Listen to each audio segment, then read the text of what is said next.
Welcome to Plato's Pod, where we engage in a group discussion on selections from the complete works of Plato, the philosopher and geometer who wrote nearly 2,400 years ago.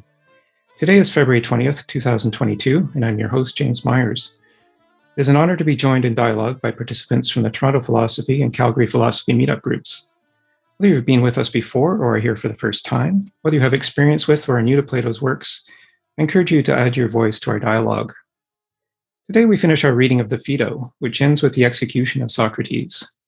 We begin at 98c, where Socrates points to the mind as the cause of change and of differences in the outcomes of physical processes. This is in opposition to the proposal of Cebes that the body is the cause of the soul's destruction. A discussion ensues on the forms of things and the importance of opposites in the separation of one thing from another. As always, I've suggested 3 themes to focus our discussion, which are posted on the shared drive link to the event notice on meetup.com. As participants exchange their thoughts on today's reading, I'll briefly summarize and try to connect different perspectives to a common thread of ideas. We can go in any direction the group chooses, but for everyone's benefit, please relate your comments and opinions to Plato's text.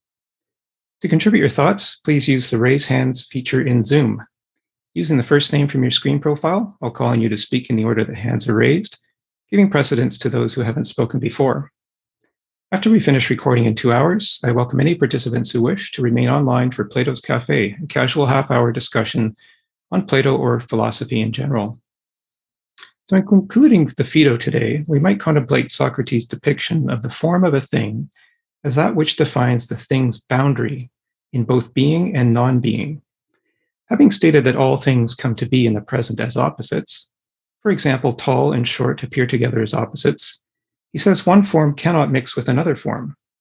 A form can be neither increased nor reduced because a thing's form is, he says, indestructible. A form has characteristics that contain it and separate it from other forms, for which Socrates provides the example of even and odd numbers. The form of 2, he says, is distinct from the form of 3, and their distinction is maintained by the evenness of 2 in contrast to the oddness of 3. The even and the odd are opposites, and since 2 is composed of an even number of parts and 3 is not, their forms remain separate. Socrates asserts that he accepts no cause of a thing other than its share in the form of the thing. He goes on to conclude that the cause of the form of life itself, meaning not just one life, but all life for all time, is the soul. He states that since the opposite of life is death, the soul, as the cause of life, is necessarily deathless and therefore eternal. To this day, this remains a point of contention, and as we reflect on the totality of Phaedo, we are faced with a number of questions we might address. Firstly, what is the source of the mind and its knowledge? Is the mind of each one of us individually separate and not connected to other minds? How do our minds exchange feedback in a process of trial and learning, as a participant proposed in our previous episode? Secondly, what are the forms? Do they exist in space and time, or only in the realm of the invisible, in the soul and its mind? Do we agree with the proposition that the form of a thing comes to be in opposites, the relative extent of which we determine with number and calculation?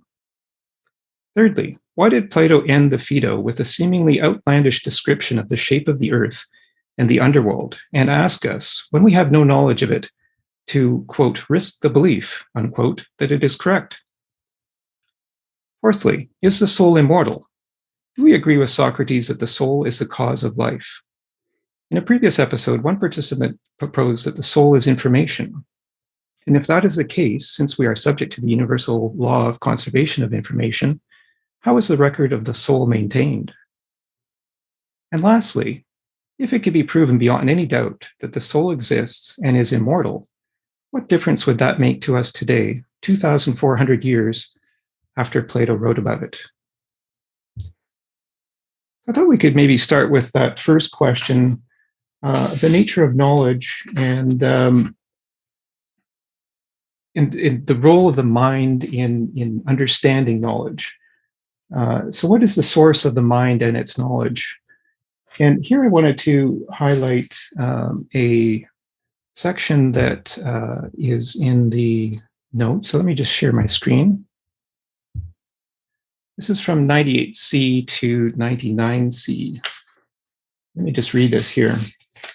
This starts off where Socrates is saying that the cause of physical actions is not the physics of it itself. The cause is the mind. And he says this, as I said in the introduction, because Cebes has proposed that the soul is destroyed by the body. Every time the soul enters the body, it's destroyed a little bit more. And so after a number of times that the soul is reborn and enters bodies, the body destroys it until it can no longer regenerate itself. And so Socrates says, well, that's not the cause of generation and destruction. He says the cause is the mind. And so here at 98C, he's referring to the works of Anaxagoras that he's read. And Anaxagoras was a philosopher who said that things are just all mixed up together. There's no separation between things. And Socrates says that he was disappointed with the works of Anaxagoras that he read.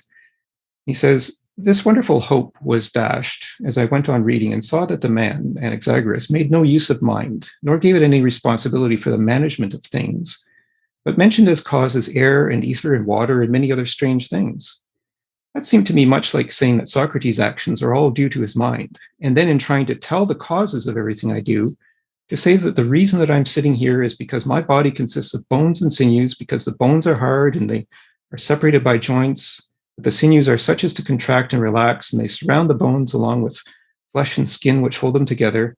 Then as the bones are hanging in their socket, the relaxation and contraction of the sinews enable me to bend my limbs, and that is the cause of my sitting here with my limbs bent.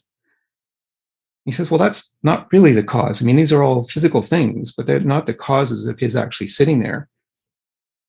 He says, again, he would mention other such causes from my talking to you, sounds and air and hearing and 1,000 other such things, but he would neglect to mention the true causes, that after the Athenians decided it was better to condemn me, for this reason it seemed best for me to sit here and more right to remain and endure whatever penalty they ordered. For by the dog, I think these sinews and bones could have long ago been in Megara or among the Boeotians, taken there by my belief as to the best course, if I had not thought it more right and honorable to endure whatever penalty the city ordered rather than escape and run away. And here he's talking about the fact that he could have, there were people who were willing to get Socrates out of Athens after he was condemned to execution for corruption of the youth. But he chose to stay in Athens. So it wasn't his body that chose, it was his mind that chose, is what he's saying here. And he goes on to say, to call those things causes is too absurd. If someone said that without bones and sinews and all such things, I should not be able to do what I had decided, he would be right. But surely to say that they are the cause of what I do, and not that I have chosen the best course, even though I act with my mind, is to speak lazily and carelessly. Imagine not being able to distinguish the real cause from that without which the cause would not be able to act as a cause. And so maybe I'll just stop that reading there and just point out, the word imagine there is, I thought it was kind of really interesting because here he's talking about the mind and imagination is a function of the mind. And he's saying that we have to understand the causes of things. And so the mind is that which understands the causes of things. And it's also that which manages those causes. It understands the connection between cause and effect. So the effect is that he's about to be executed. And the cause of that is that he chose to stay in Athens rather than to escape as he could have done. So this is kind of the understanding or getting to understand what Socrates' conception of the soul is and the role of the mind in the soul. And I just wondered what we thought of that in terms of the nature of the knowledge that the mind acquires. How does the mind acquire knowledge? Well, he's talked at the beginning of the Phaedo about things coming to be in opposites. And so how does the mind accumulate knowledge and act upon that knowledge? I'm just wondering if there's any thoughts on what he's saying here as to the real cause of things. So he's saying there's a real cause, and then there's things that people think are causes that aren't in fact causes. He says, that people give it a name that does not belong to it. And so how do we distinguish between what really is a cause and what we think is a cause? We can go on from here to look at the opposites. So we'll take JK, your thoughts? So in other words, is he saying that there's no free will, but it's you're acting based on what you believe is the cause, of your actions. Okay, which whatever that is, the mind. The mind is not, the individual, but the mind is the soul or the pre-individual. The question of free will. Is he saying here? Are you saying, is he questioning whether there is free will? Yeah, I think he's trying to locate the real cause, distinguish the real cause from the from what we think is the actual cause. And if you can know what the real cause is, then you act based on the real cause. But but somehow that kind of knowledge extinguishes the notion of a free will. Is it? I mean, do you choose to? Is that a choice, or is that is that just knowledge? Good question. So free will versus knowledge. And does the will act on knowledge? I mean, I guess what he's said here is that he has chosen to stay in Athens where he could have escaped. So is that a sign of, is he acting on free will there, or is he acting on what he thinks is knowledge? So I guess this may be an interesting distinction to make, free will versus knowledge. Yeah, also the idea that he chose to remain has been interpreted, and willing to die. And Socrates also argued that the reason why he did that was because he sees himself as a member of the state. He's identified with the state. So the state he's loyal to, because of his loyalty to the state, he's willing to sacrifice his individual self for the state. So, is that one of free will, or is that is that one of being, his will being determined by the state? An interesting thought. I'm wondering what other people think about that. It's is it the state or the laws of the state, I guess, that, or maybe the society that he feels bound to? And is it that, is it the fact that he feels bound to that that's causing him to stay there, or is he acting on some other principle or knowledge? So it's actually an interesting distinction to make. Thank you for raising that. Steve, what are your thoughts? Excuse me, made me think of the Buddhist concept of dependent origination. And I think from what I get from it is that Socrates is limiting that to just the physical things of his body. You could also say, all the reasons he's giving for the real cause, or the best cause, is he was, his parents happened to meet. He happened to be born in Athens. He was indoctrinated by, the culture that he lived in, and there's a whole set of, how is he there on that day, and how was he, teaching what he's teaching. There's a whole string of things that are dependently rigid, that are caused by other things. So it's not just the physical things of his body, it's also all the causes that, the cultural causes, the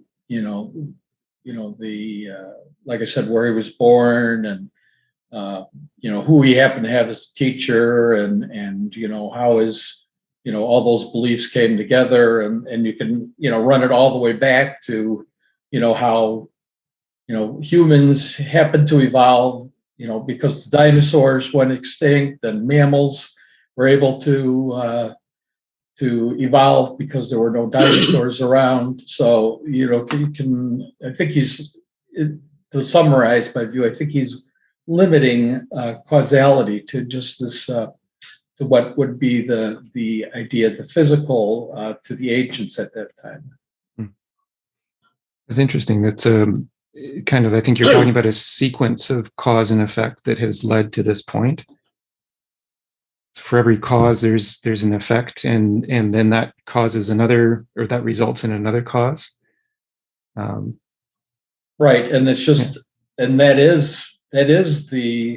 isn't a mind per se. Mhm. It's just that there's there are causes Mhm. and there are conditions. Right. Right. And so to the extent, I guess, that any cause would also have an effect, I don't know whether that's implicit in here, whether a cause necessarily has an effect, but if it has an effect, then the effect is something that's other than the cause. And if it's the mind that's resulting in the cause, then the mind is only partially responsible for what happens. Like the mind is responsible for the cause, but the effect is outside of the agency of the mind. Now, I wouldn't say the mind's responsible for the cause. The cause is responsible for the mind. Mm. We're not responsible. The cause preceded the effect. Mm. So it's not like there's no inherent property per se of either one. It's just that one precedes the other. It's not the effect has no. I forget what you said exactly, but yeah, it's there's no ownership of the cause by the effect. It preceded it, so it's a component of its coming into existence. Right. Interesting. So the right. So I guess, when we trace back to the origin of everything, would everything start with a cause? Would the cause be the first thing that ever happens, and then the effect is the second thing that ever happens? I'm just wondering what people think about that. And if the cause is the first thing that ever happened, then what's responsible for that? Jose, your thoughts? Yeah, my thought is the way that I see this is that remember that before Socrates, the pre-Socratics, that Anaxagoras, one of them, Mhm. they were more interested in the physical aspect of the universe. They didn't care, or they didn't investigate too much about human behavior. So for them, and Socrates changed that.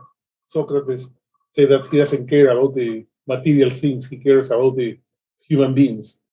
So now, Anaxagoras and all these pre-Socratic, for them, the cause of everything, or the major cause, was what they call the material cause. Mm. So later, Aristotle he did a whole theory about the causes, and he has four causes: the material cause, that's how fish is made; efficient cause is like a principle of stability; formal cause, in a sense; and final cause, the end goal of the object.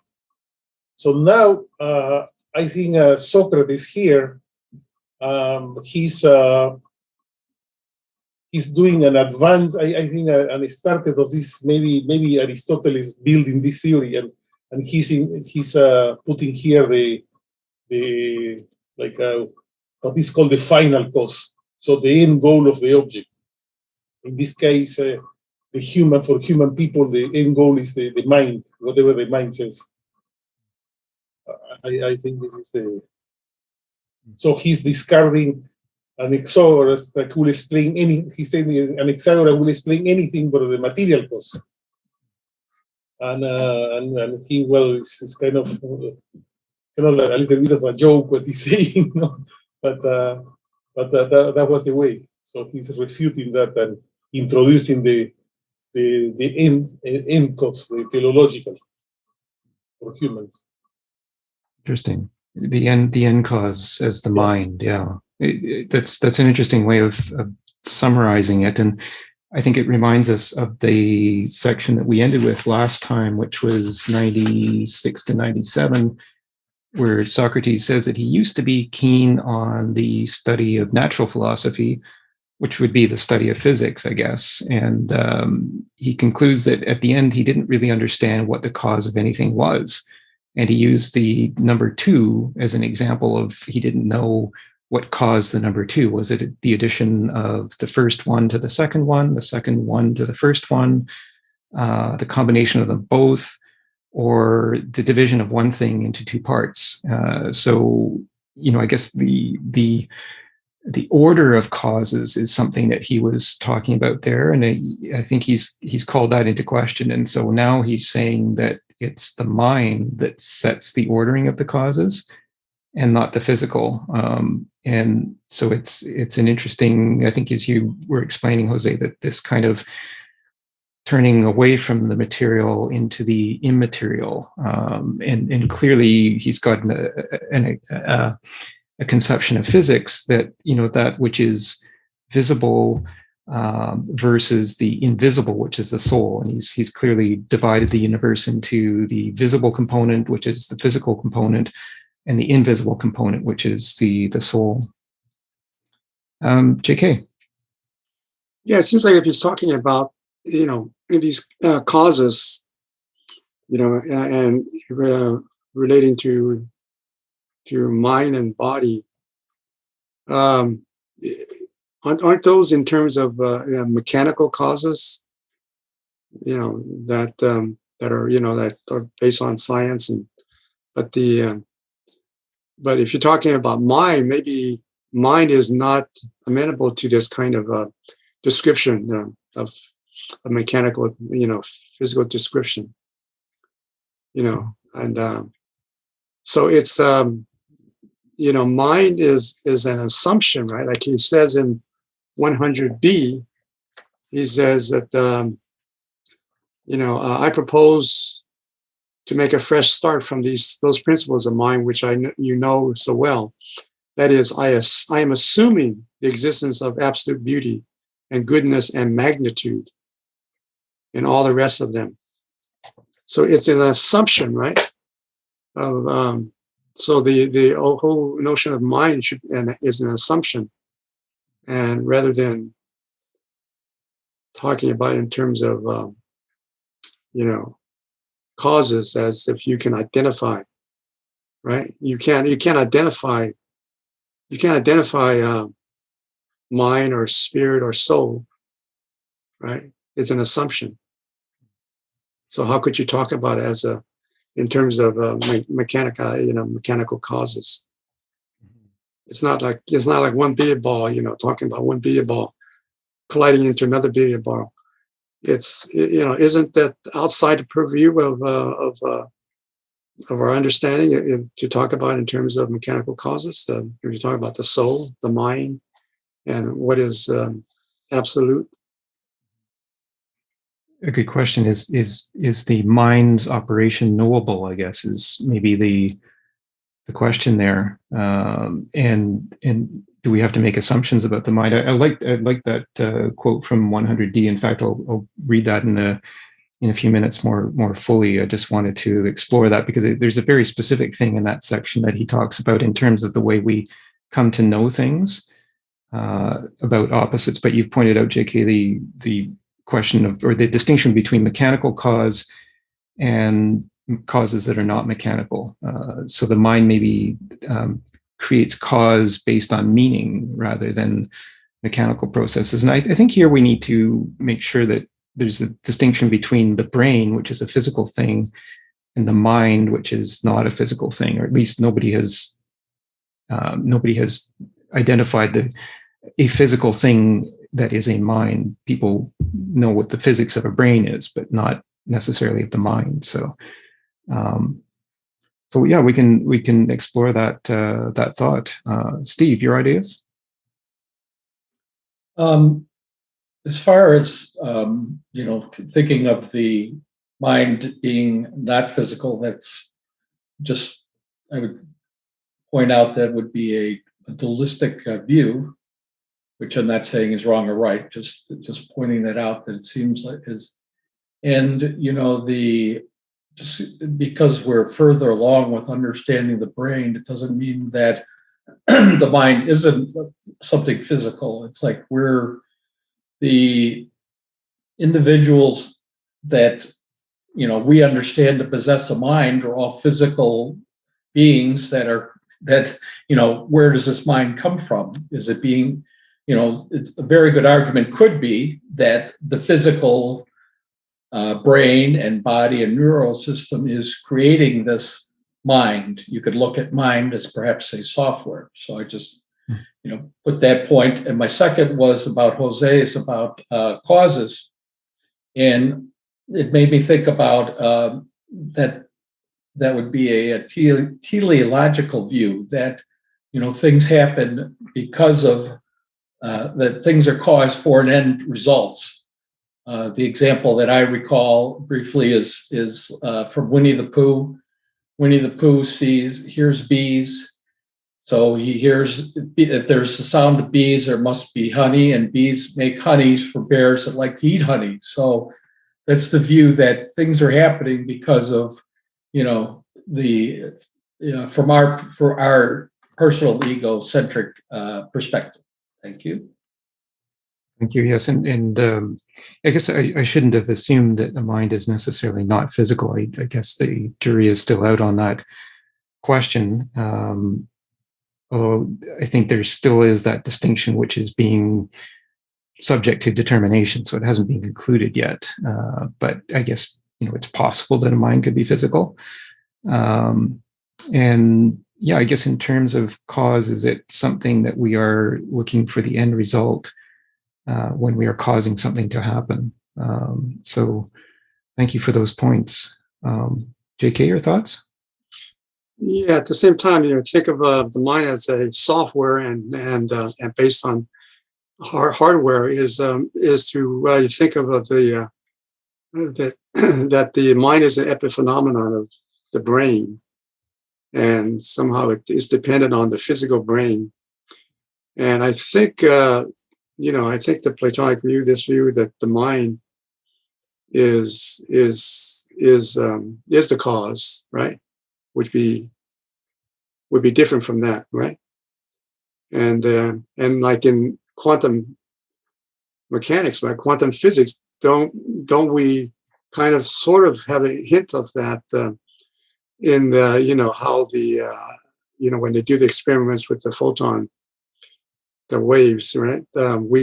Their photons, these lights are light is emitting waves, but when there's an observer there, we can only the observer. Then all of a sudden, the waves turn into particles. So, so in other words, it means that we can only see see it in terms of particles because we can only understand maybe the materiality of reality of what is real. In terms of what is real, we can only see it in material terms or something like that. And but in reality, it is the the reality is that they're waves, and it's something that we can only reduce into something immaterial, perhaps something like that. So yeah, I think the idea of the mind is a kind of it's something that we don't it's not visible, we still don't understand, but it is so instead of the physical being the cause of the mind, it's probably the other way around, right? So the assumption is it seems more reasonable. Interesting. Use there the example of the quantum mechanics and that effect, the observer effect, that when you observe two beams of light coming through, or one beam of light coming through two slits in a barrier, the observation actually changes the scattering pattern of that light versus if you didn't observe it. So the observation itself causes a change in the physical process. And that really makes me think, that the mind, in my thinking, the mind is the observer, and what it is observing is the physics. So the mind, the observer, and the observed have to be separate. And that's what gives the mind some agency. If the mind was connected to the physical part, then the mind wouldn't necessarily have agency. Like if it did anything, it would change itself. Whereas that separation of mind and physical allows the mind to act upon the physical. So that was an interesting example. I think that maybe is a helpful way of thinking of that distinction between the observer and the observed. So we'll go to Jose. Yes, and there is another thing that for the Greeks and for Socrates, Plato, and Aristotle, later, they have this thing called the function argument, and saying that everything in the world has a function. So everything has a purpose, and the purpose is what guides everything. And for the human beings, well, after there is an argument there, and conclude that for a human being, the rational activity is a function. So this is what guides everything in the human, and this goes to this theological cause that he's introducing here. So Anaxagoras is saying that the only thing that matters is the bones and the sinews and the way that I am sitting here, so all physical. But he said that this is absurd. That is not that. Well, that is a part of the thing because it's a cause as well, but it's not the real cause in this case. The real cause is theological. It's the mind. Is that my rational activity asks me to do that, and this is the function. So everything has a function. And another thing, I am really interested in discussing this part that J.K. mentioned, I think 100C or something, that about the hypothesis and how he built a hypothesis for the theory's forms, and it's extremely interesting. So we're going to look at that. Definitely, and I think that's coming up next, because I think that really gets us into this idea of the forms and understanding what Plato was trying to say with the forms. So we'll go to that shortly. So thank you for that, and we'll go to Steve and then JK. Yeah. As far as the quantum mechanic view, that's just that is, just to point out, that's only one theory. It's the Copenhagen theory. And that's not necessarily the established theory. And it doesn't necessarily mean that there's both, if, I'm not a physicist or mathematician, but what I understand, the wave function doesn't say whether there's waves or particles. In what that's doing is just, when somebody observes it, this is the effect that you see. So there's many worlds of, theory and all sorts of other theories. So, and the fact saying that the mind creates the physical, so my basic question would be, what created things before there were, when did the mind start? When humans were on the same ladder of the evolutionary chain as chimpanzees, when they were back as mammals, when they were, single organisms. So, and before the earth. So what created, before there were minds on the earth, what created the physical universe? Mm-hmm.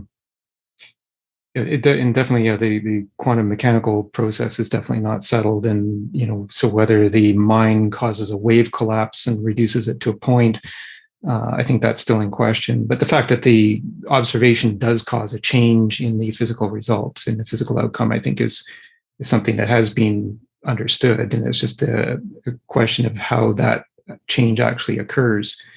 It's certainly important. And, so you raise the important question of what is the source of the mind itself? How did the mind arise originally? Like, has the mind always been there?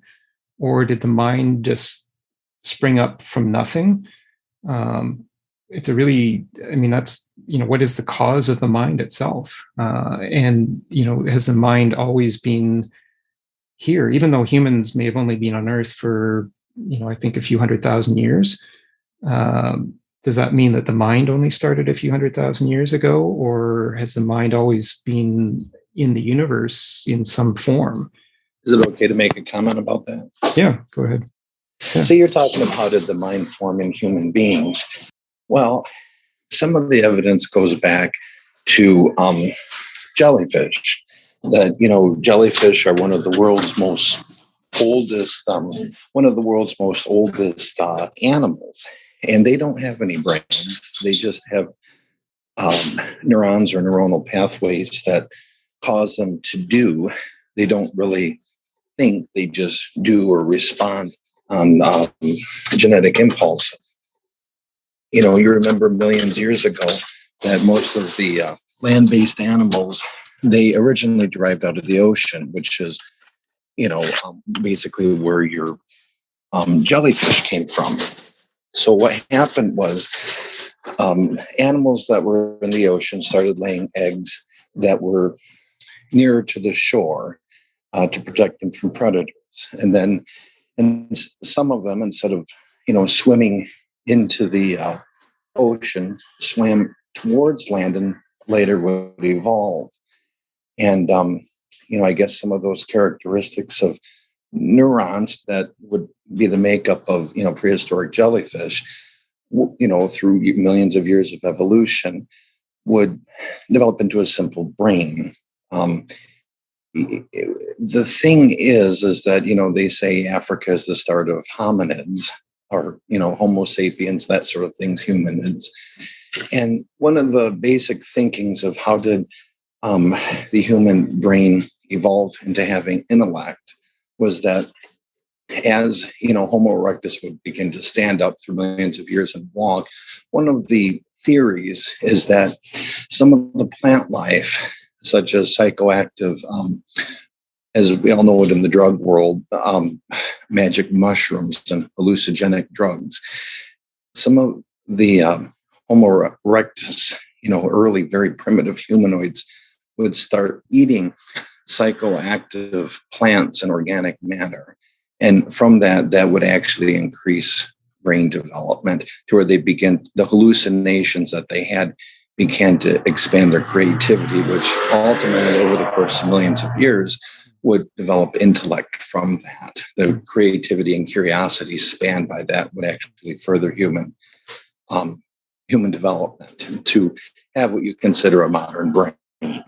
And the thing is that I'm not for drugs. I don't do drugs. I never have, and I'm against them.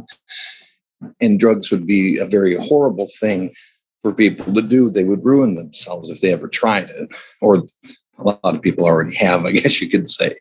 But that's one of the theories or thoughts behind it as to how development of the human mind.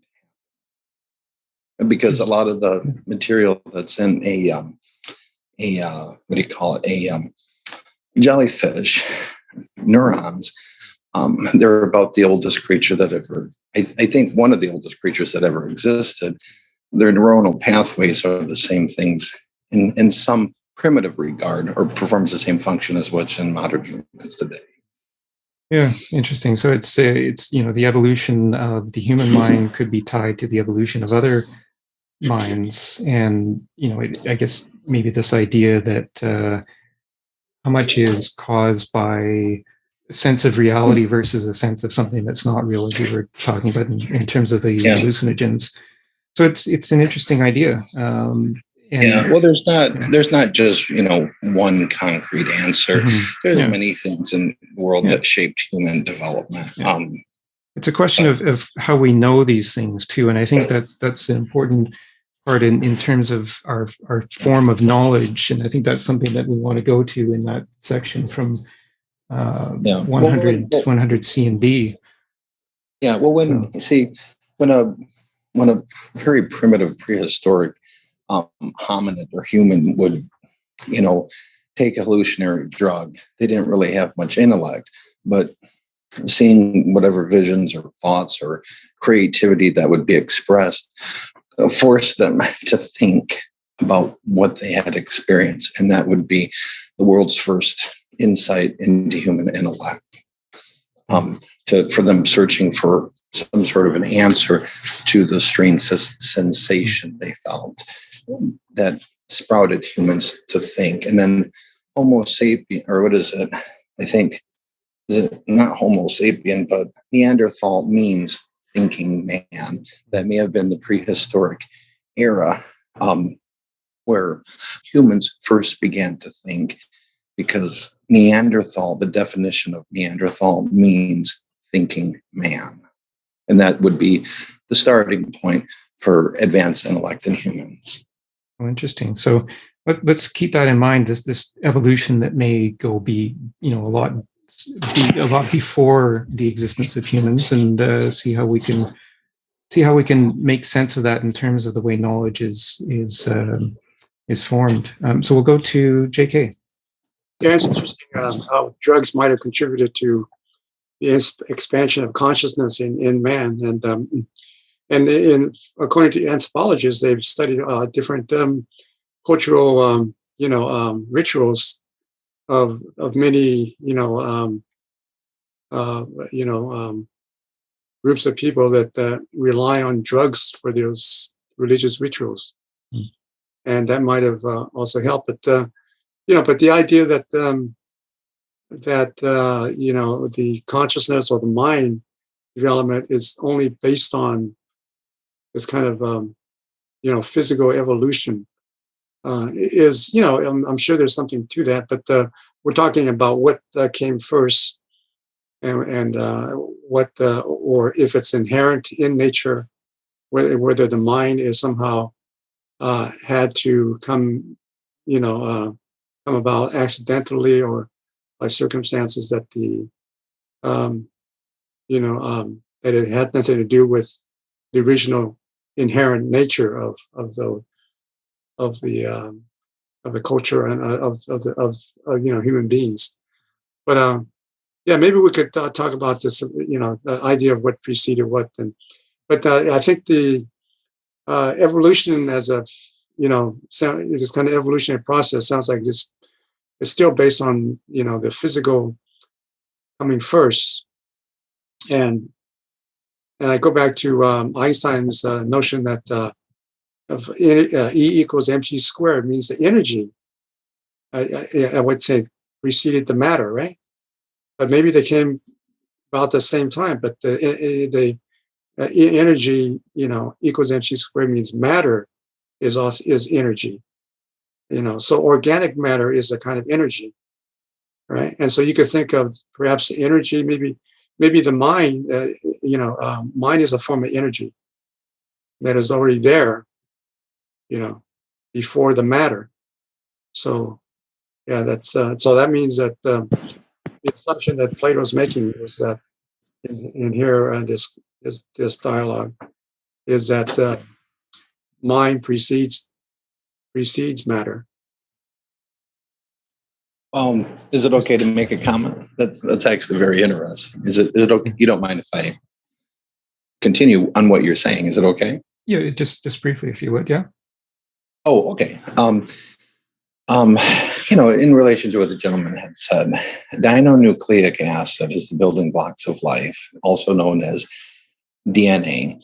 In order for an adaptation to take place within an adaptive environment, in other words, evolution, the code has to be written within the DNA, or it cannot adapt into that, even if it would, mark creature's best interest to be able to have an adaptive trait to, for instinctual survival or anything like that. In other words, if you have a butterfly and it's in the desert, it can turn gray like all the rocks. But if you take the same butterfly and you put it into, say, a jungle where everything's green, it possibly may or possibly may not be able to evolve itself into being green. That code for green has to be put into the genetic writing of the DNA for it to exist to be able to do that. So in other words, you can't just take anything, put it anywhere and have it just become what it would work for that environment over millions of years. It might grow a different way to adapt it. It's not distinct. You know what I'm saying? Now, the thing about molecules, see, you're talking about Einstein's theory. Well, basically, the theory that he created to develop the atom bomb during World War II. And was it MC squared, mass times carbon squared equals energy? I think that's what mass times the speed of light squared. Oh, okay. You're referring to energy as particles. Now, in relation to the dinonucleic acid, genetic code. If you were to take an electron beam microscope and shoot those that matter of whatever you want to take down into the smallest particles, most people are only familiar with the periodic table of elements in terms of electron, neutron, proton. You rearrange the combination of those three particles, you get a different element. What most people are not aware of in advanced chemistry is that you can actually take an electron, neutron, or proton, which is the basis of an atom, which becomes a molecule, and you can break it down into smaller particles than just electron. And what you have is swirls of energy that swirl around even at a smaller scale than your just single electron. And if you break it down further, one of the greatest kept secrets in chemistry, what are those swirls of energy? They don't exist. It's actually just space. And now since you're talking about an evolution type of debate or thinking, what does that mean? If you break down an electron, neutron, or electron, neutron, or a proton into the smallest part, you get a swirl of energy, and you break it down to that, it doesn't exist. What is it? It means it's space. You're actually God's thought.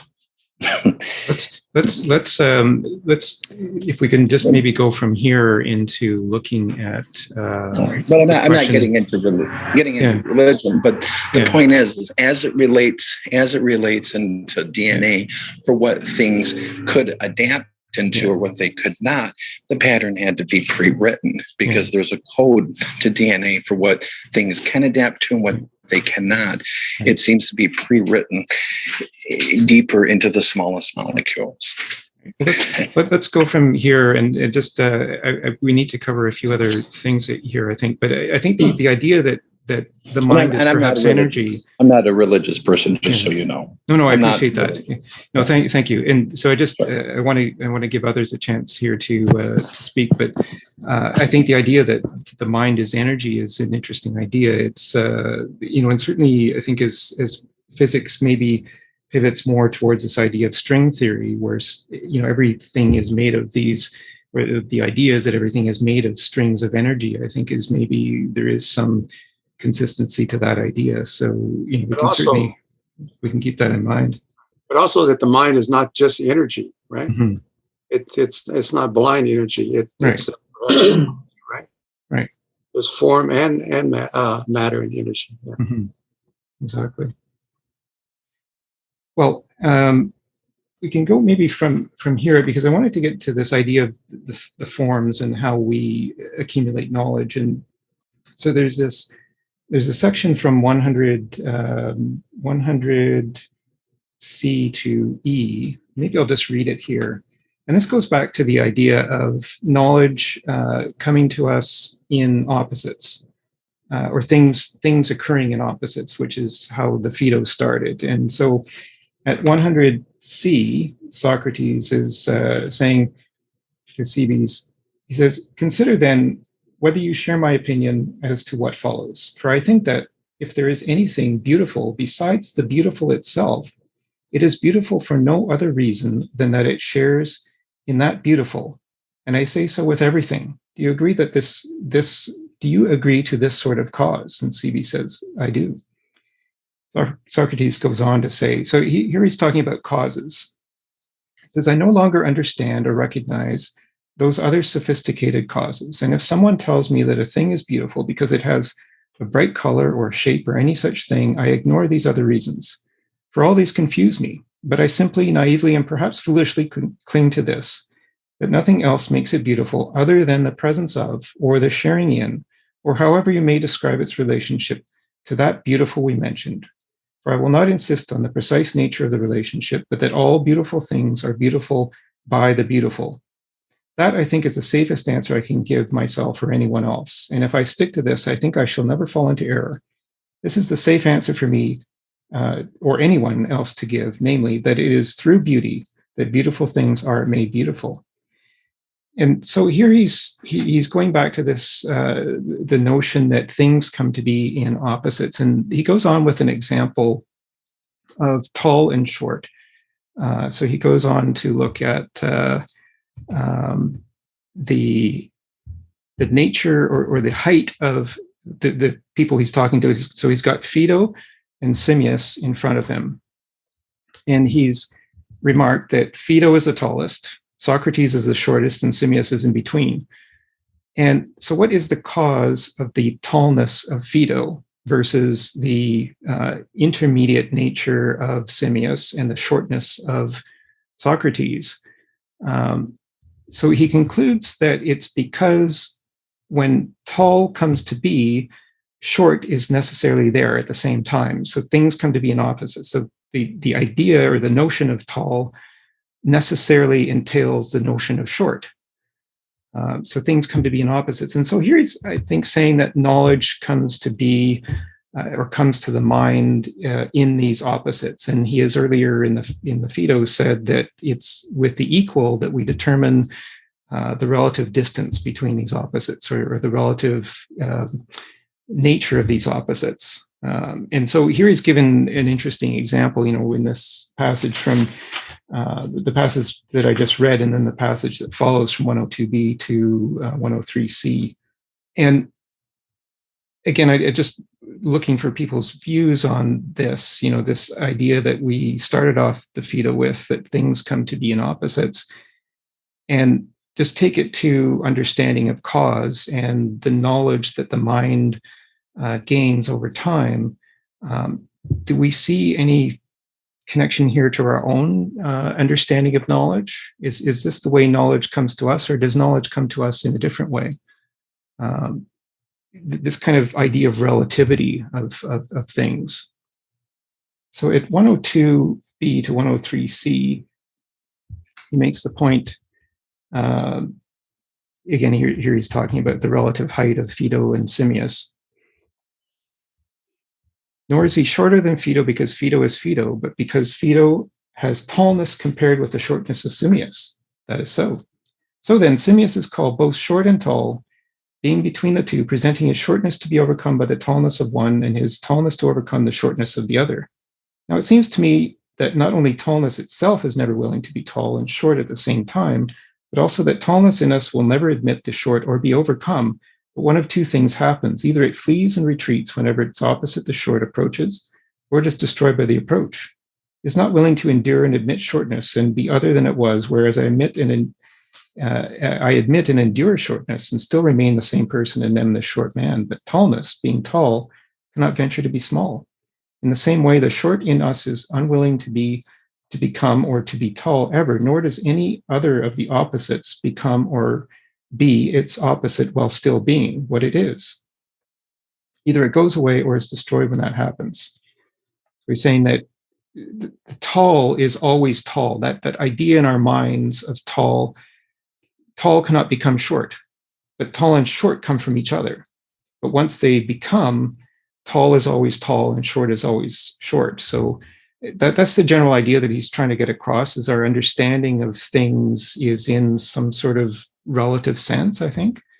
And I'm just wondering what we make of this. We'll go to JK and Moshe and then Jose. So is he saying that our understanding of things is always, in terms of this relativity of these opposites? That's the way I'm reading it. So, I mean, is that a like an absolute proposition? Because then he's saying everything, everything is relative, and that's the absolute principle.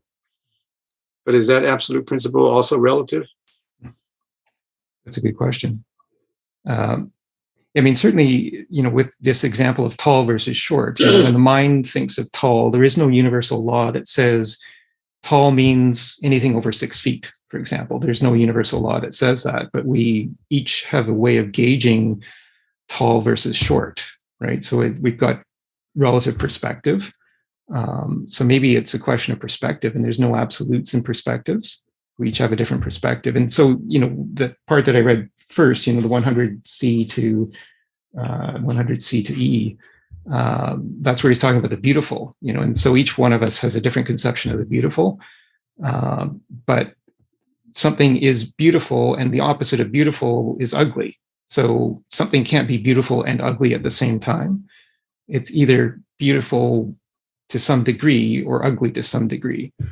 So I think that's the idea that, each of us has a different way of gauging this, but somehow there's this division between things. So beautiful and ugly divide equally.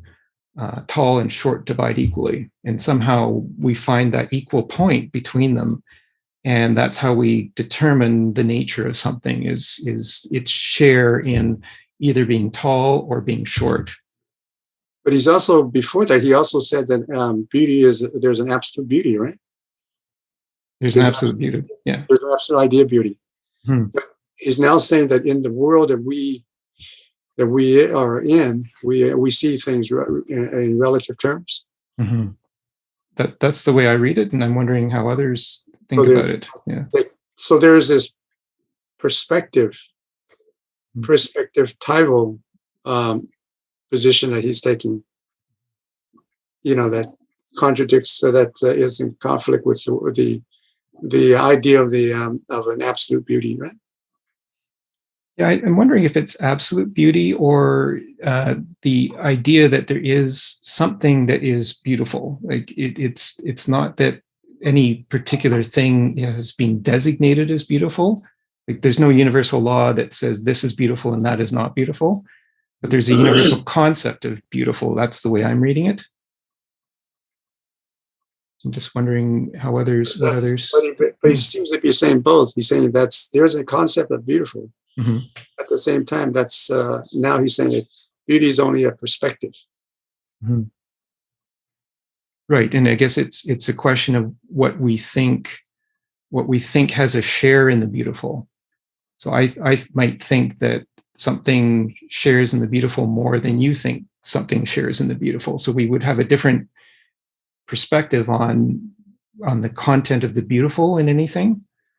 But that doesn't mean that there isn't something that is beautiful absolutely, or that there is a concept of the beautiful absolutely. So we'll maybe go to Moshe and Jose for your thoughts on that.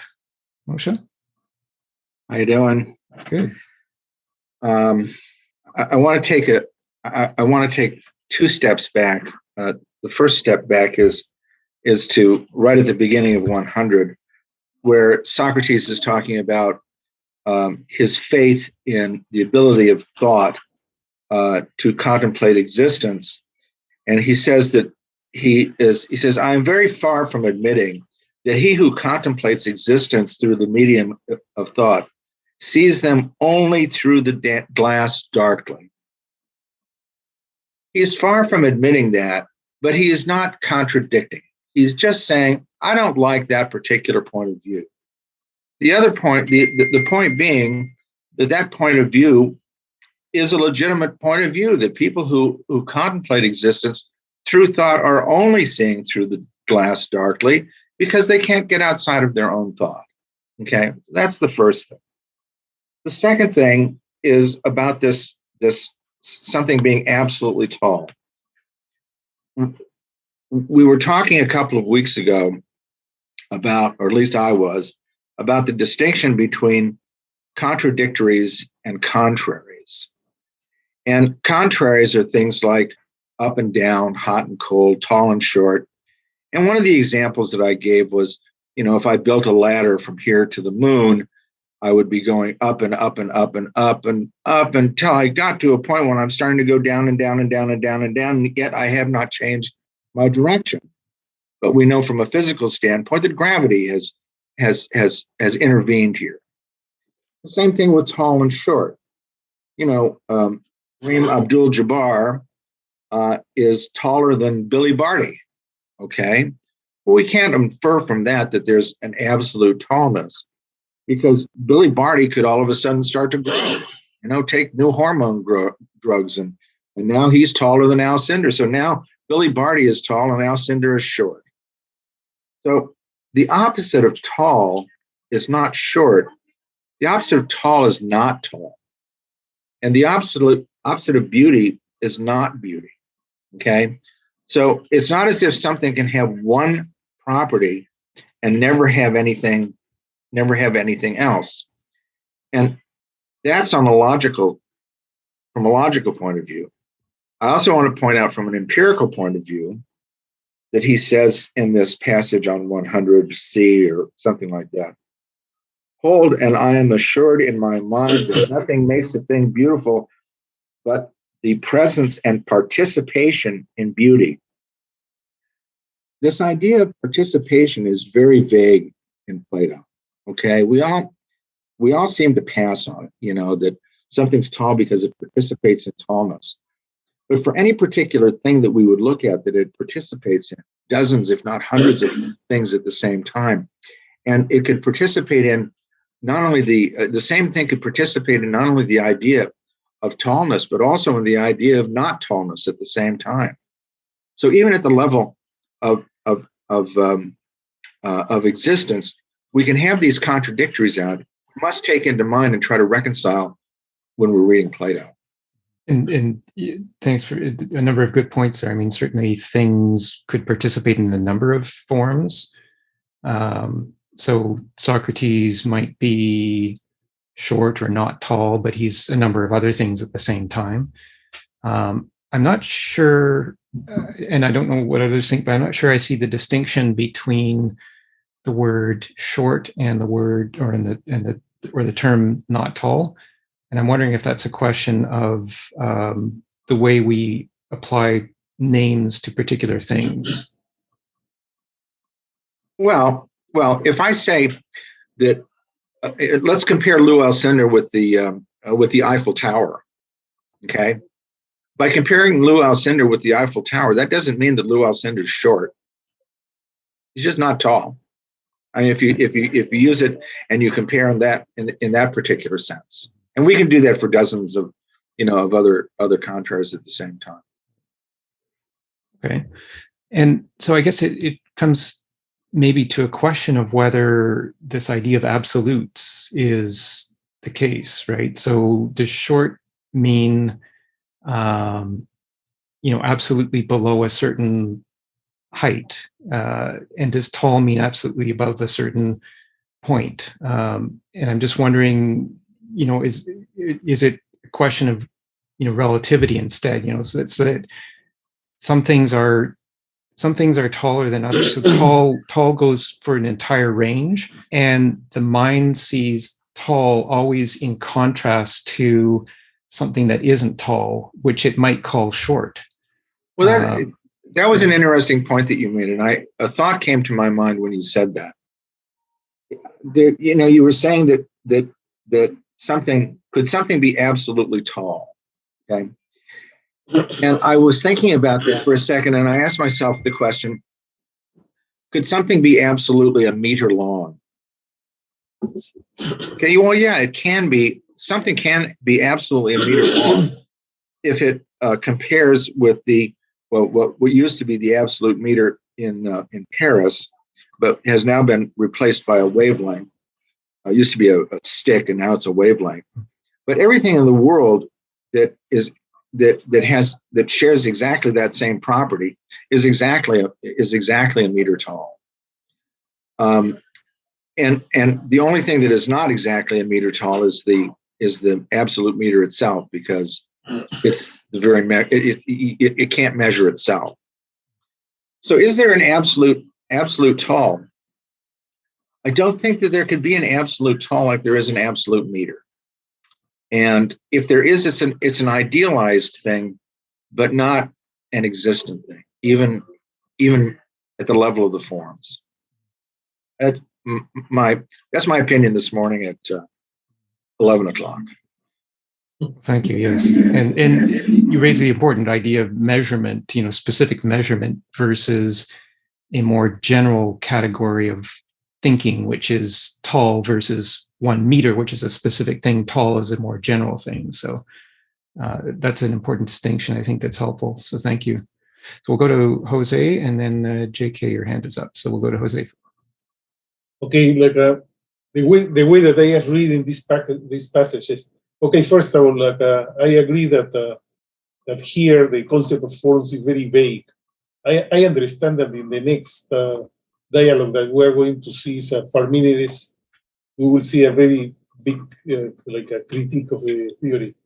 Anyway, I think the objective of him in this paragraph and beyond this paragraph, like he's what he's doing is he's trying to compare opposites, and he says, well, something like that, because it's a long package. That he says that you cannot have two opposites at the same time, and if you have one, the other one has to retreat or has to be destroyed. This is what he means here. And after that, he goes on and he goes with snow and fire and cold and etc. etc. But at the end, the conclusion he was to get this is the fourth argument that the soul is in like you cannot be destroyed, even if death can. So the death will retreat, and they cannot be the opposite at the same time. But the soul is the one that will like survive. I think this is the objective of this paragraph. They start here and goes on and on for like 2-3 pages in my book. Yeah, the argument of the opposites, yeah. And only you can at the end you can have only one, and the other one will be destroyed and will retreat. So he said that this will happen with death and the soul will prevail. Right. Yes, he winds up closer to the conclusion. He winds up by saying that the soul is the cause of life, and since life, there's no end to life itself. I mean, individual lives, yes, have an end, but life itself doesn't have an end. And so, if soul is the cause of life, then life is deathless, and so the soul is deathless. Yeah. So this tallness and shortness and etc. Right. is a preamble to right. that argument. Absolutely. Yes. Yeah. Yeah. That's the way I see it. And so what he's saying here is that even though things come to be an opposite, so the fact that there is something that we think is tall, or that there's an idea of tall, necessarily entails an idea of short, which is the opposite of tall. And we gauge things according to that sense of idea.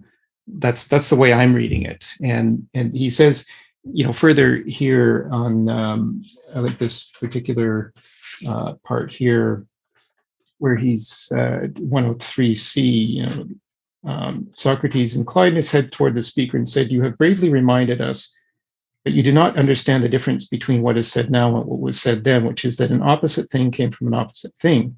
Now we say that the opposite itself could never become opposite to itself, either that in us or that in nature." So even though the tall and the short come to be from each other, once they come to be, the tall does not become short and the short does not become tall. So what he's saying is that these forms, the form of tall doesn't mix with the form of short. So you don't get somebody who's midway between tall and short. They either share in the tall or they share in the short. And he uses that example of Simmias's height versus Phaedo, who's the tallest. Simmias is in the middle and Socrates is the shortest. So he's saying the fact that Simmias is in the middle doesn't mean that Simmias has a share of tallness and shortness. So that's the example. I think that it's an interesting thing to try to keep to try to figure out in your mind, because I think we want to think that the forms have a physical, like a physical existence. And that's one of the questions I asked in the introduction. Do the forms exist in space and time, or do they just exist in the mind? And so the idea of tall is not a physical thing. It's a mental concept. And so can we combine those mental is the tall always tall, or does the tall mix with short? And if it mixes with short, does it lose some of its power?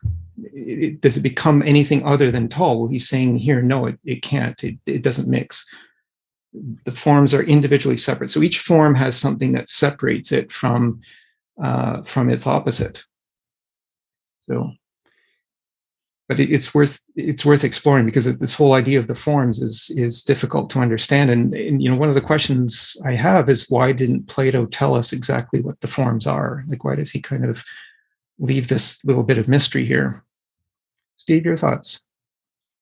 Seems to me that form is, and everything we're talking about, is a concept. And if you go with Shakespeare and say a rose smells as sweet by any other name, so if a basketball player is called Lou Alcindor or Kareem Abdul-Jabbar, he's still, that's just a different naming of the same person. So I think we're talking about concepts, and whether concepts are applied by people differently at different times, depending on what they want to express. Or so I don't think that's getting me any closer to understanding of why a form is anything more than just a concept. Yeah, I think this is maybe why he started with this idea of the mind, because I'm understanding the forms in terms of mental concepts, not physical things, but mental concepts. And he's gone out of his way to distinguish the realm of the invisible, the realm of the non-composite, which is the soul and the soul's mind, versus the realm of the composites and the visible realm, which is the physical realm. So I think here the forms are not part of that visible physical realm. They're just part of that invisible non-composite realm, which belongs to the soul and to the mind. I think that's the way I'm understanding the forms. So the form it's the way that we think, is what he's saying. I think that this idea that we think about things in their contrast or in their opposites. As I think about my own thought process, I'm finding that makes sense. I guess when I think of tall, I automatically think of what's not tall, which I call short. But we apply different words to it, which I think is a whole other discussion. So, but yeah, what others think about this idea of, what exactly is he saying by the forms? Jose? To me, the forms. To me, one big thing that happened in those days, they were the Sophists, and the Sophists, they has this concept of relativism or subjectivism. Mm-hmm. So if you remember, like reading some of the dialogues, like the Republica, the book 1, that we didn't read it, but there are several conceptions of justice, and that's what the Sophists, that they have different concepts. So, and they apply whatever is convenient for them. So when Plato developed this form theory, he I think this is my understanding, is that he wanted to have the concept of objectivism. So there is only one definition of justice. There is one definition of beauty. There is one definition, and this is in a separate world. And whatever concepts that we have, that you, me, or whatever have of justice, they are just imperfect copies or copies of the real concept. And so whatever happened in this world, like your idea of something, your idea, they are different. They are not the ones. Only the philosophers, only the really enlightened philosophers, they get to that concept that is the truth, and they belong to another world. And now, as I said before in another last week or a couple of weeks ago, the only way to bring these concepts to our world, to the physical world, because they are in a separate world. There is no connection between our world, our physical world, and the world of the forms. So the only thing in common, the only thing is the soul, because the soul travels. It resides initially in the forms, in that realm, like the non-physical. And when you are born, it comes to us. Now, how can we get this knowledge of the forms? Because the soul, it comes with this knowledge. And we, by recollection, you can get to the truth, to the forms. So the concept of justice and everything by recollection. And how do we do the recollection? By the dialectic, talking to each other and presenting arguments and exploring and contemplation and whatever. This is what philosophers, they get by recollection to get to this perfection. So the forms, I think, is the absolute truth of things, the true concepts. Anything else in here is a copy. And all the philosophers, you get to the real concept. This is my whole.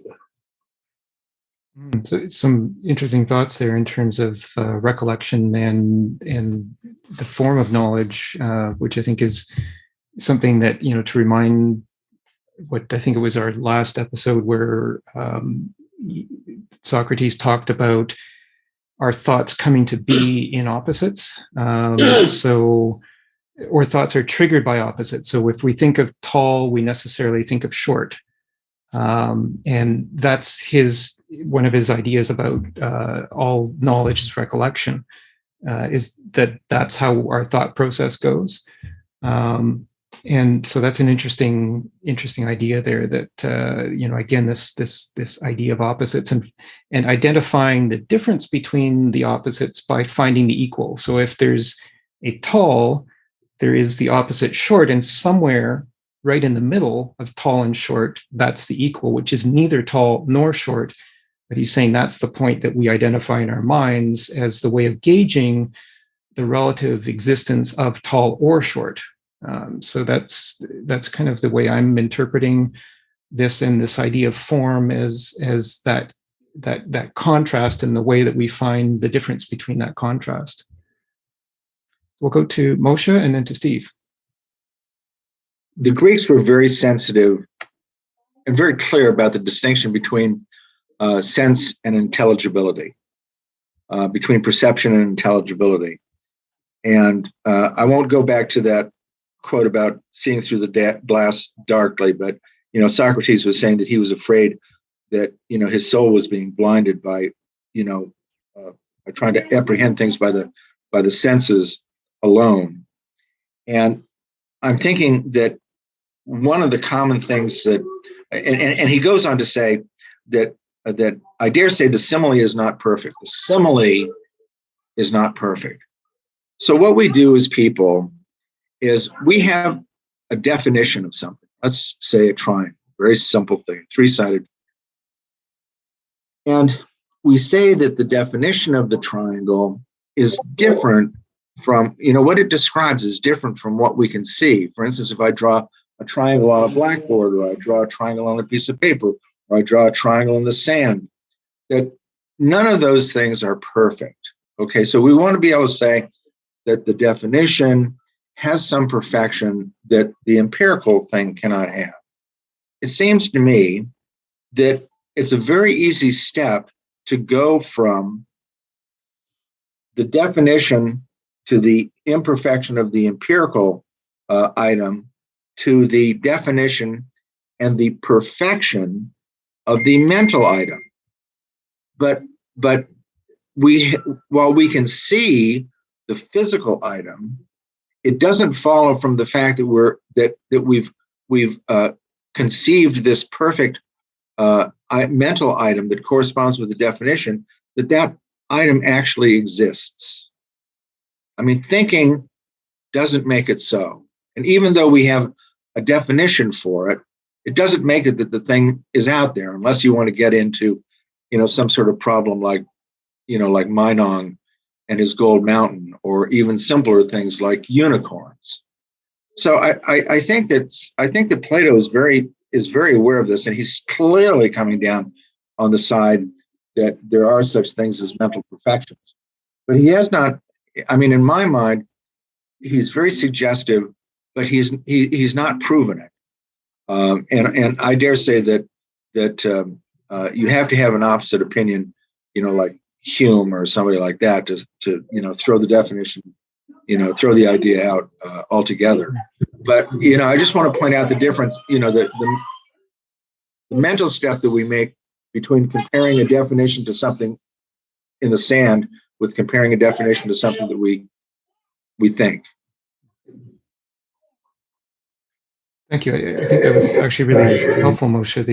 That when you said that the definition has perfection that an empirical thing cannot have, and that makes you use the example of a triangle. Makes me think of a circle too, because a circle has an ideal form because it's made of 2 pi, but pi never ends, so it goes on forever. So you can never draw a perfect circle. Because theoretically it goes on forever. So in the mind, we know that there's this continual ratio going on between the circumference and the diameter, but we can never draw that perfectly. So that's an example of the difference between some perfection of definition versus the empirical. And but as you said, it needs.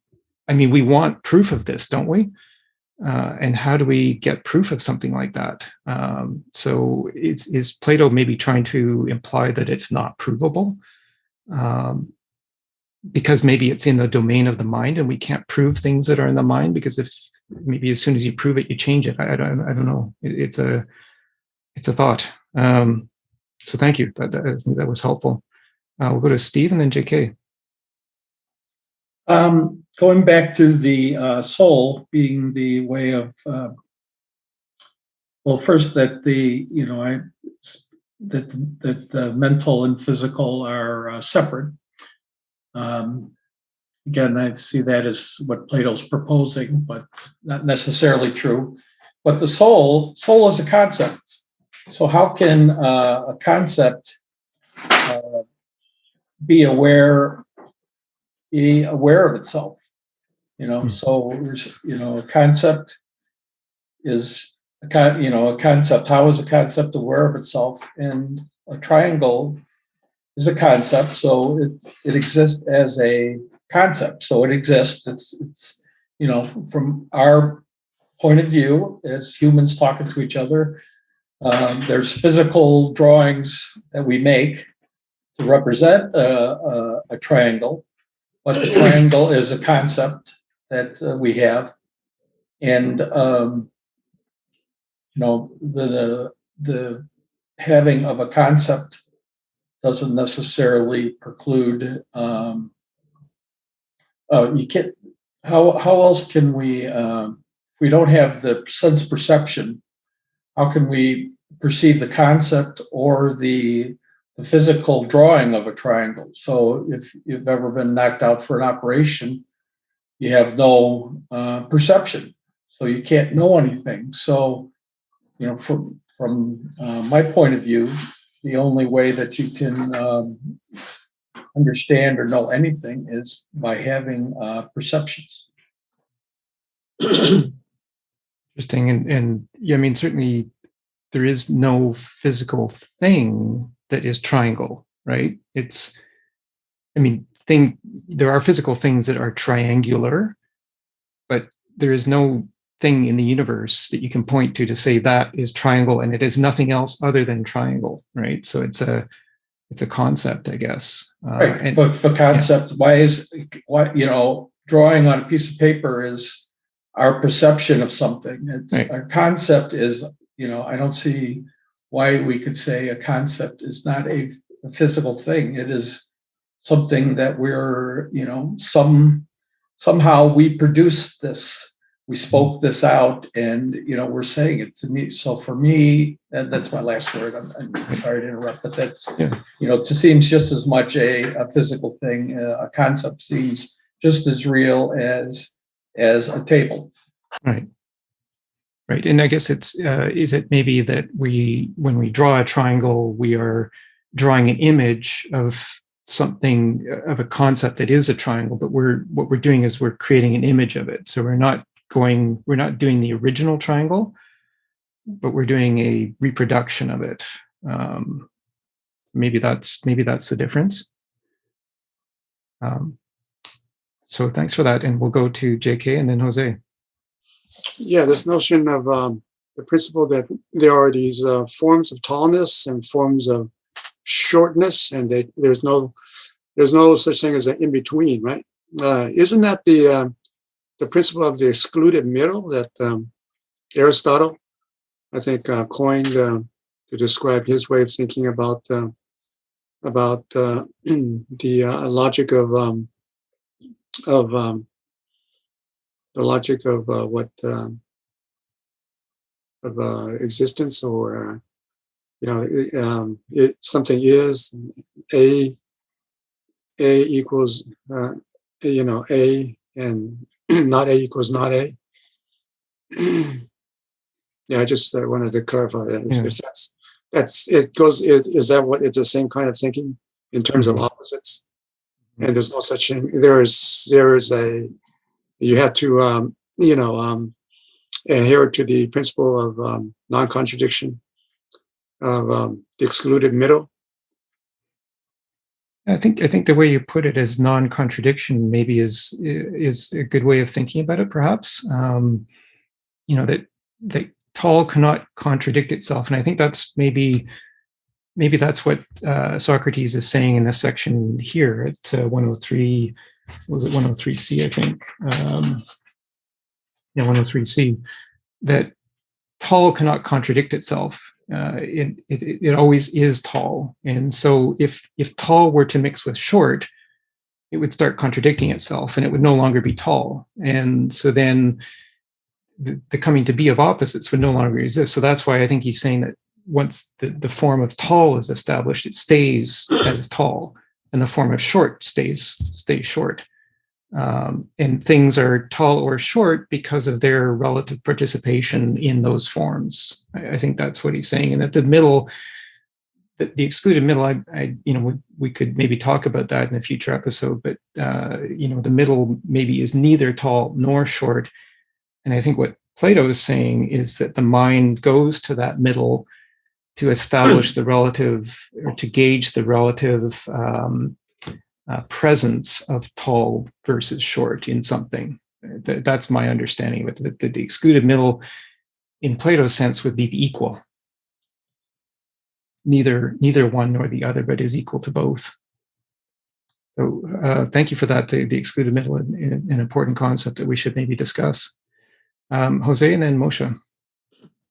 Yeah, about the forms. The forms is I think is the most important thing in all Plato philosophy, because it explains its epistemology, ontology, more like ethics, everything is explained by the forms. And like this thing, some commented that this thing is not proof. So I don't know. I cannot find the passage, but it's a passage around here that he mentioned the word hypothesis, and he says that he said something like this is not proven, but this is a hypothesis. So he said that we build a hypothesis, and he explained that the purpose of that is that his hypothesis, it becomes like first principle, and you build a theory on top of that. And if there is no if the theory functions perfect, you don't change the hypothesis. But if not, if there is something wrong, you just change the hypothesis, build the theory again, and etc. And this is his thing with the forms. He built a hypothesis, and he said that so far, he kind of implied that so far everything works. So there is no, even if it is not proved, like being a hypothesis and everything that you build on top of that is not unproven, he mentioned that should be okay. So there is no need to, it's like proving first principles. Mm. Anyway, I don't know if there is a passage. Yeah. I couldn't see in my. That's actually at 101D and E.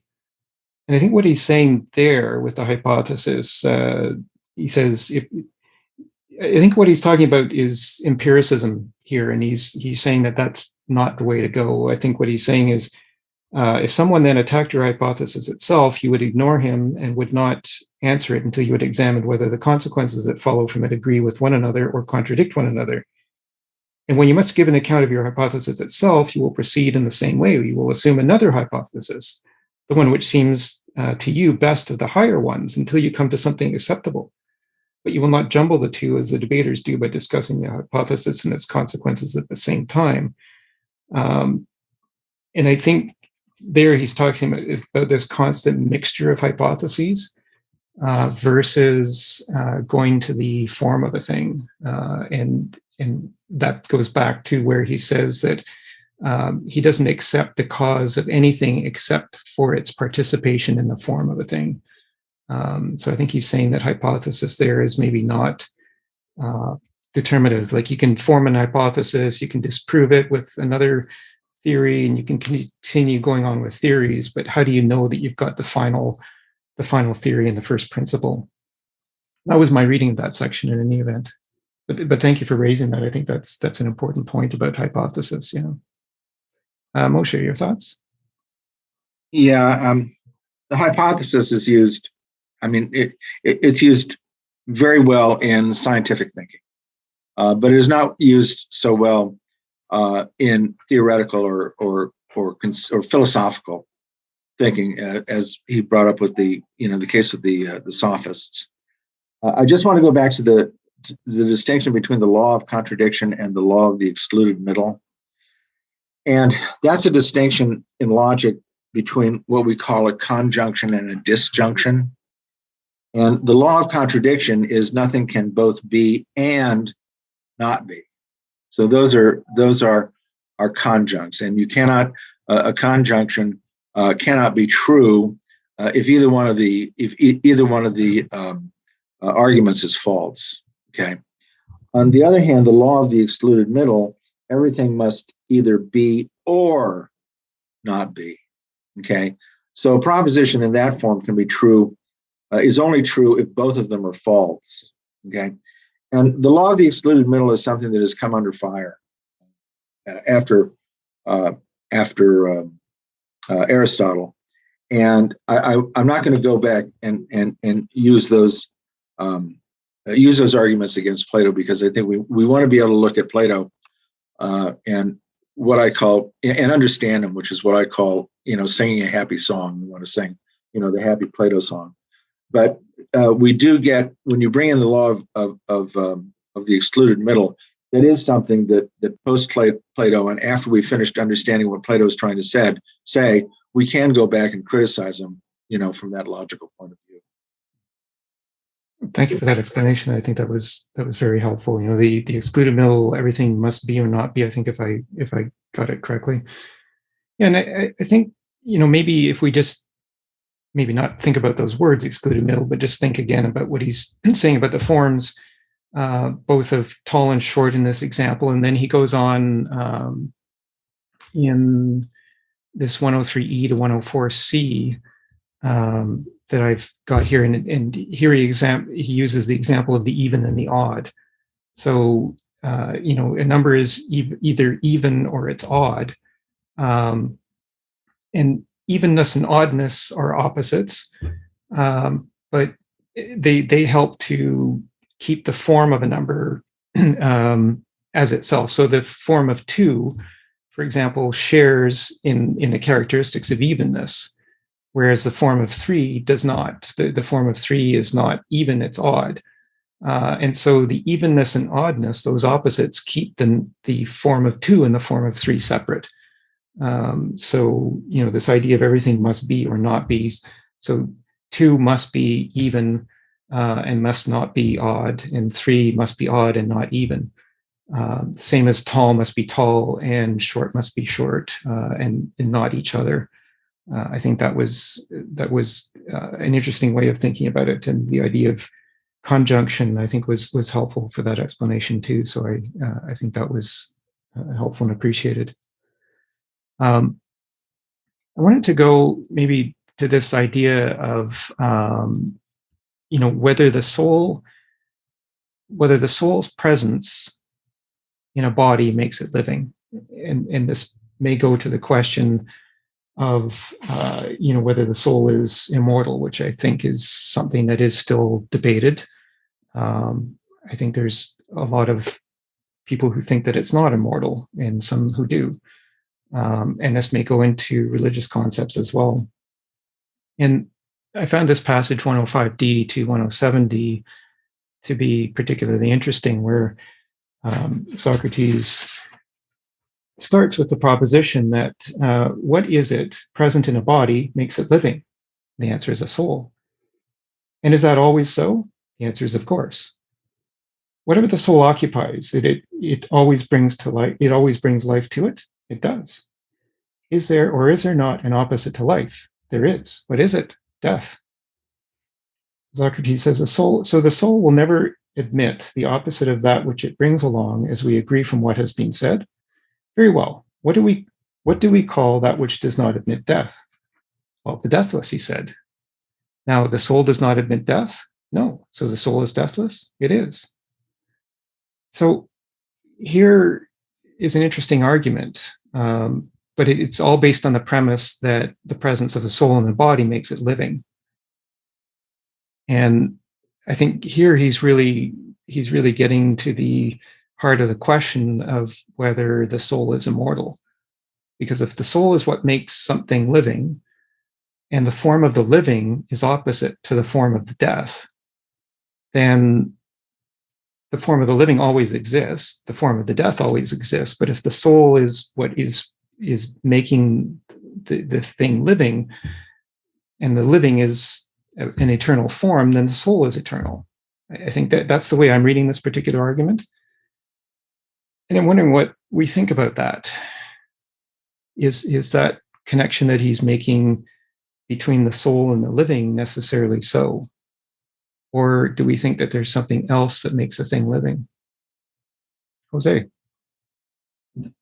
Well, my understanding is that for the Greeks, the soul, the definition of soul, by definition, is the soul is what it makes inanimate object animate. So I think from the Latin word anima, that is animation. So I think this is definition. What it makes something living is a soul. So and the Greeks, they have these things that even animals, plants, they have soul. It's different than humans, but it's a soul as well. So I think this part, what is that present in the world, making the living a soul? I think this is definition for the Greeks. This is my understanding. And you raise that question of whether a soul just exists in humans or whether it can exist in other animals. But I think the concept of the Greeks, yeah, they have the animals as well. They have soul. Mm-hmm. At least Aristotle mentioned explicitly. Mm-hmm. But here, this is a definition. I think that the soul is the whatever mm-hmm. makes an object a living object. This is a soul. And I think that idea of the animation of the object, I think and that's the way I think of soul. Like if you don't like the word soul, then maybe you could think of it as the animating force. Yeah. And so that's, maybe that is the definition of living, and so if that's the case, and then do you believe that that there is always life in the universe, or did life start from nothing, and will all life end at some point? Because if life is not eternal, then the soul is not eternal. And is that? I mean, I guess that's a big question of debate, right? This is a conclusion of him that because of this definition and concept, the soul must be mm-hmm. Eternal. Mm-hmm. Must be, Yeah. Yeah. Moshe, your thoughts, and then JK and Steve. All right. I'm not quite. I don't think that it's fair to parse the term soul in terms of the animating force, because a soul is something that can learn, can change. We even found out in this particular dialogue that souls can disappear into that river, whatever the name was, if you were a particularly bad murdering person.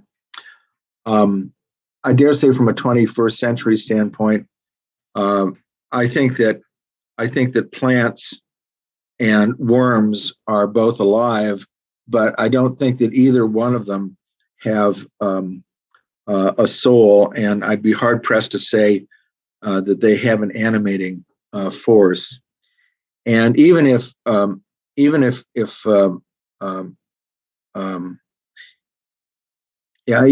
just want to make that distinction between a soul and an animating force, because even Plato, although he wasn't, he doesn't use it, but vrikolakas is the Greek word for a zombie, which is a harmful, mindless creature, mindless creature that can go around and do harm to people. And even though he doesn't take on the question of zombieism in particular, it was certainly something that as a Greek, I mean, every Greek child would learn the word eventually. So I mean that's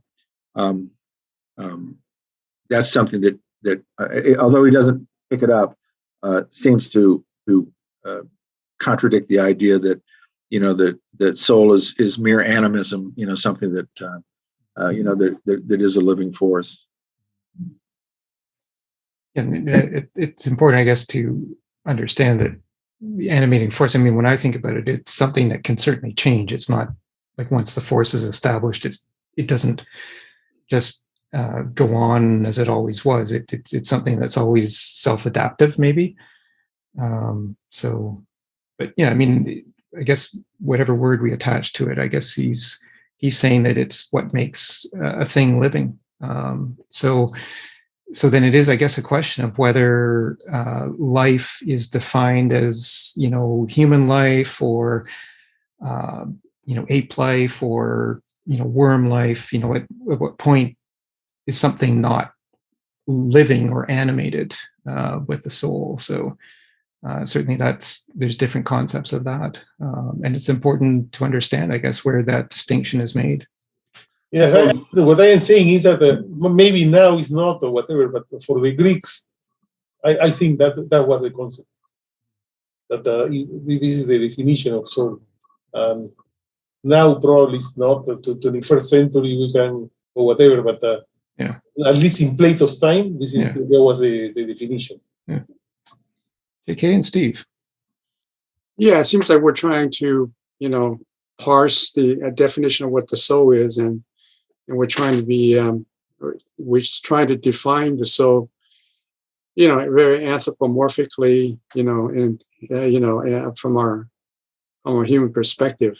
But if you don't do that, and you think of it in terms of this kind of soul or mind or consciousness or animating force as the whole of existence, right? The whole of life and the cosmos. Then the animating force is very pervasive, and that not just individuals, human beings, and animals and plants and so forth.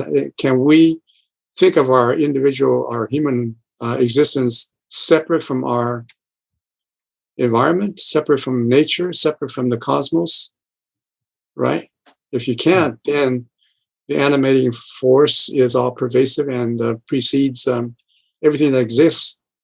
And and I think if you agree, with Plato and that the soul mind precedes us, then there is a kind of perhaps a kind of a panpsychism that there is a consciousness, pervasive in the nature of things themselves. Perhaps even a rock, can be can have a soul. It definitely has energy, right? If you agree with Einstein's E equals mc squared, right? It's pure energy, right? So why couldn't a rock also have this kind of animating force that preceded it and is it has this force inherent within it, right? So there's a kind of I think there's a kind of a suggestive of panpsychism. Interesting. Yeah, and we go to the question of if there was not a pervasive if there was not a pervasive soul or a pervasive animating force throughout the cosmos, where do individual souls and minds come from? Do they just arise spontaneously, or is there some sort of universal connection of these? And that's one of the questions I think I was asking in my introduction is, what is the source of mind? And then that could be taken to what's the source of soul, and then it's a question of what is living. Is a rock living? So is Plato saying here in this first line, that 105D, what is it that present in a body makes it living? What does he mean by living? So there's a bunch of maybe other questions here that need to be raised. Steve? So I see a basic conflict between, there's two different arguments that are, one is that the physical and the mental are separate, and the other that, there is a panpsychic force, which would be, the physical thing. So it would be, we're opposing dualism and non-dualism. Non-dualism would be that, some form of energy, there was some force that animates living organisms, and that was produced by the physical. So that, if we're taking that argument, that would be a non-dualism, that everything is, that there is no difference between the two. When we're looking at, we've been using Einstein's theory as an example, E equals mc squared, it's not only saying that all matter is energy, but it's also saying all energy is matter. So that's the conservation of energy principle back to. But so I just see it as we're looking at this, but we're still, we come to two different conclusions. One, that mind and the physical are separate, and one that physical causes the mind. Yeah, and it goes back to what Socrates was saying at the beginning of what we started talking about. The cause. He's saying is mind. And so I guess that's the question that we need to come to grips with. Do we agree with that or not? What comes first, mind or the physical? Is the physical body created first and then a mind is put into it, or did the mind happen first and then physical bodies come along and the mind occupies those bodies? Or did they evolve? So in sync, it's like saying, which came first? What if it's the principle that they developed together? Right. That it wasn't that a body developed first and then created a mind. There's, it's like the example before from taking the ladder and walking to the moon. You're going up until you're going down. That's just a perspective. That when did the eye develop? At some point there was light sensitive, characteristics that were responding to light, but at what point do you start calling it an eye? So I think that's a similar sort of thing. Yeah, and if they evolve together simultaneously, then is there no cause to either? Maybe that's another question. So, Moshe. I think we have to look at Plato in toto in order to understand what he's talking about here when he's talking about life and the soul.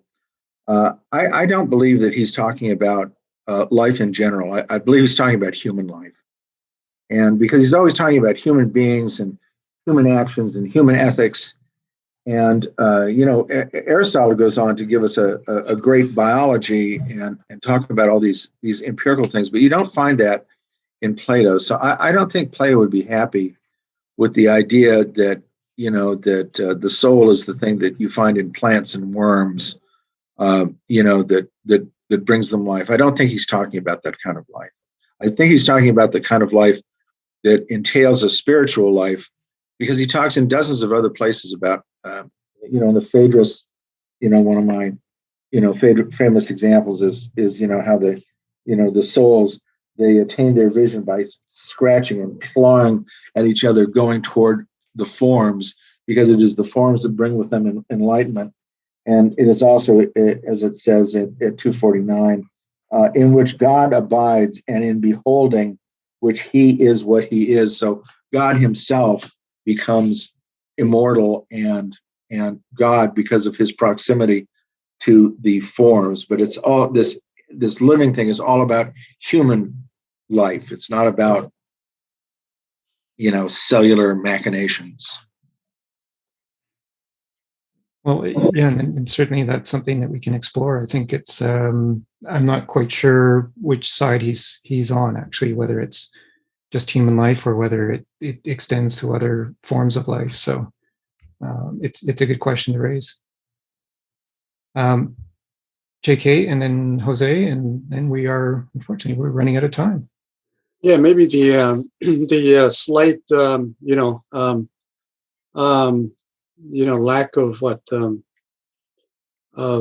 insight into this his way of thinking. Maybe a slight flaw in Plato's thinking is that that forms, the mind is somehow transcendent, and as opposed to being eminent. And I guess you have to I guess read someone like Spinoza to kind of correct this way of thinking about the notion of this idea of the soul and then the mind as being eminent rather than transcendent.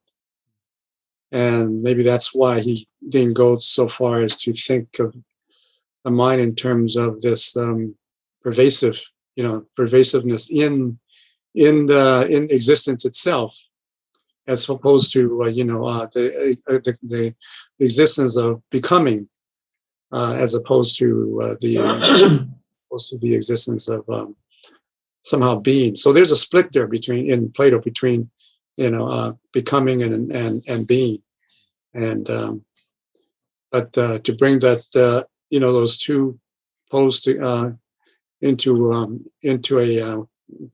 more coherent understanding. I think Spinoza perhaps fleshes that out much later after Descartes and continued with that kind of dualism. But Spinoza really corrects that dualism for me. Interesting. So you're saying that the mind becomes rather than transcends. Right. And also Bergson too. Bergson really fleshes that out in his creative evolution, and he deals with the evolutionary thinking in terms of this notion of the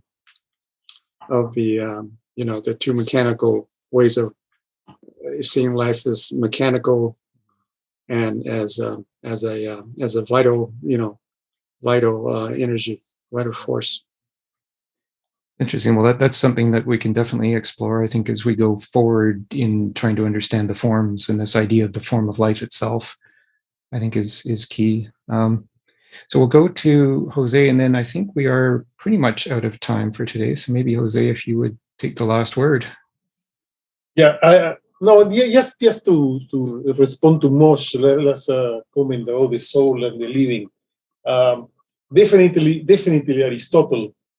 He thought that the soul is what is give like a animation to whatever is life. So the plants, the animals, they have soul, different soul, completely different than the human that they have. Now Plato, you mentioned that Plato never mentioned animals. He mentioned. Remember in sorry, I don't remember exactly where, but I remember when he was saying one of the myths of the soul, and he said that some souls that they are bad, they are going to donkeys or wolves or some certain animals. So I think he believed that he said that he doesn't go a lot talking about that, but he mentioned like having souls in animals, especially this passage that we saw recently. I don't remember, it was in the first lecture of Phaedo, or I don't remember where exactly, but he mentioned that might some have been- souls devour to animals. It might have been Well, the I would Republic. qualify my remarks then by saying that Plato talks about creatures with higher degrees of sentience, because we can see that animals have sentience. Dogs can be trained, donkeys can be trained, things like that. But you can't get a lily to walk from one end of the garden to the other. So, I mean, I'm willing to grant that, partially what you're saying, but it's to beings that have a higher degree of sentience. Yeah, but my point is that I don't want to, I don't think that it's relevant to argue too much about that. But my point is what at the beginning of the thing that James point that he refers to a definition. It's not that he's proposing something saying that the soul is what produces life. It's for the Greeks. I think it's a definition rather than Plato's proposal of this is what they meant. Well, it's been a great discussion, and we didn't get to the question of the end of the Phaedo, where he talks about this strange conception of the earth. He says that we think that we live on the top of the earth, we actually live inside the earth, and maybe we think about this going forward is why he puts these kind of devices into his dialogues. It's not the first time that he ends a dialogue in what seems to be a bit of a strange way, but I guess this, as he's about to go off to his own death, maybe he's trying to give us some idea of what lies beyond the living. And I just, we'll point out this particular phrase here, or particular sentence here that is near the end of 107D. It says, if death were to escape from everything, it would be a great boon to the wicked to get rid of the body and of their wickedness together with their soul. So here he's saying that there is a price to pay for what you do in one life, and it's paid in the next life. And he's saying that death does not wash us of all of the evils that we might have committed during our life, that it goes on to the next life. And at the end of the Phaedo, he actually says at one point, souls that have committed very wicked acts actually have to ask for forgiveness of their victims in the next, in the beyond the life phase. And I thought that was a particularly interesting thing. So again, whether the soul is immortal or not, but it's one of his other concepts here that the soul being immortal would not be excused from things that it did in one life. So I just wanted to call that into attention because we didn't really get to that end part of the Phaedo. So again, just wanted to thank everybody for a great discussion today. We touched on so many important things, and as always, I think with Plato, we can't necessarily reach absolute conclusions on things, but I think we've had a good discussion on the idea of the forms, and we can go on to consider that. I had thought last time that I wanted to do Parmenides next, but I think it actually makes sense to do the Sophist next. And that, I think, will allow us to focus a little bit more on the forms and continue this discussion. So I think if we're okay with doing the Sophist next, I would propose going to 235D in the Sophist from the beginning to 235D. And I think that might help us, continue this discussion of the forms and really understand what he's trying to say with the forms before we get into Parmenides. So I think we might conclude this season with Parmenides, but do the Sophist first. So with that being said, again, thanks to all. And so I'll end the recording. Yes, but one little word, we just have a minute. I think this Phaedo is like a tribute to Socrates. This is the second time that I read this dialogue, and at the end, I was moved by yeah, absolutely. It's a beautiful ending. It's Absolutely. a beautiful ending. Yeah. And as he said at the beginning, that he was mixing feelings of sad or happy. Sad because they lost a friend and a philosopher, but happy for him because this is what he wanted. Absolutely, and Socrates is quite happy to go on to his fate, and he says, I'm looking for it here, that when somebody is is I'm just like, oh yeah, here it is. It's at 114c. He says, those who have purified themselves sufficiently by philosophy live in the future altogether without a body. So I think maybe he's kind of looking forward to that phase, not having to deal with a body. So again, yeah, it's a beautiful dialogue, and I think there's so many important things that we have touched on, and so many other things that we can follow up on, particularly from the comments made today. So I think that's great. So we'll look forward to going to the Sophist next time. And thank you again for all participating. So I'll end the recording now, but those who want to stay online for just a casual unrecorded discussion, more than welcome to do so. So thank you all again for a great discussion, and looking forward to seeing you in 2 weeks.